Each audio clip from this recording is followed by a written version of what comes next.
Hello, this is Sarah Estelle, and today I'd like to explore with you the power of feminine-based action.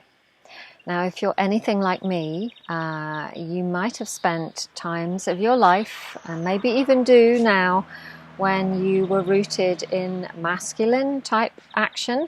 And by the way, this is how we are taught from school. This is how most of us have been brought up. So we need loads and loads of kindness for ourselves. If you find yourself in this place right now, where we push through, where we ignore our energies, that we don't hear or we don't honor the internal no, and we just keep going. And we get exhausted at the end of it, which is why so many of us now are feeling tired, and we hear the word burnout so often. It's even a word in the French language, would you believe? They actually call it le burnout. So this is something that I used to do massively.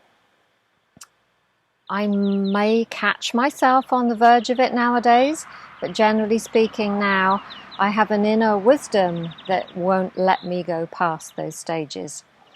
And what I'd like to share with you is ways that you too can find your way to a brand new rhythm, where we can use the best of our masculine head-based, thought-based action and merge it with our feminine flow action. So first of all, I just described how it feels to use our masculine-based action when we do things. Now, sometimes this might be needed, don't get me wrong. There's nothing wrong in a thought-based push forward. But if we live our lives exclusively from that, we may get ourselves into trouble energetically. So I think you all know what that feels like to do it from a more masculine, yang-based. When I say masculine, I mean yang, head, thought-based perspective.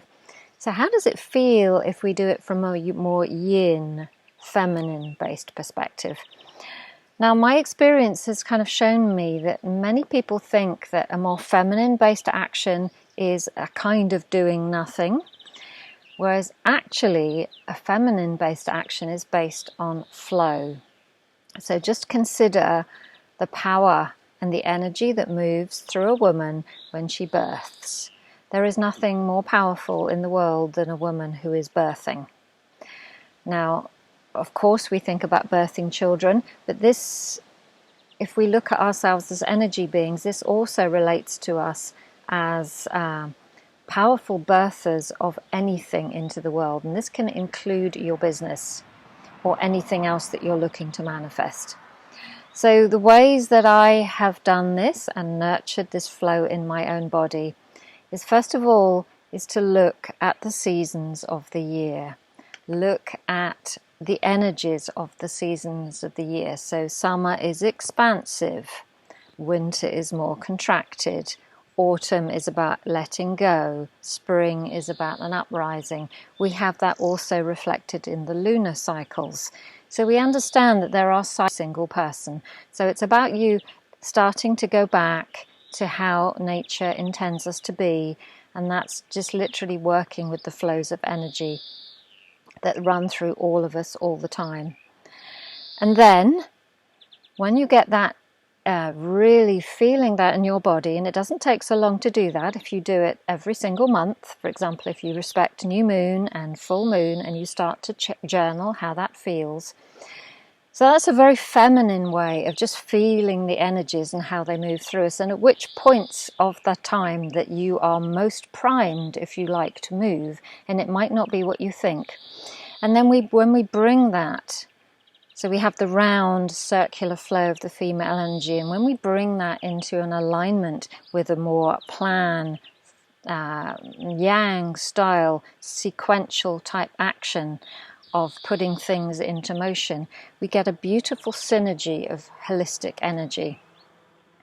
So I would encourage you to, if you are somebody who has tried to birth things and who has got tired, who has maybe given up, who thinks she or he can't do this, I would encourage you to enroll nature as one of your allies and to start to look at how the seasons and the cycles of life can help you, and By that you will enter into a flow, and then when the download is ready to come through you, it's not going to stop here. It will literally get pulled through your body. So there will be a sense of, yes, maybe working hours, but you're birthing something, and it will move through you rather than you having to force it out through the upper chakras and it getting stuck. So I hope that's helpful for you. As always, let me know how this sounds to you, and may you birth many beautiful, whole, feminine and masculine, yin and yang, nurtured manifestations through your life and your business. Many blessings. Bye-bye.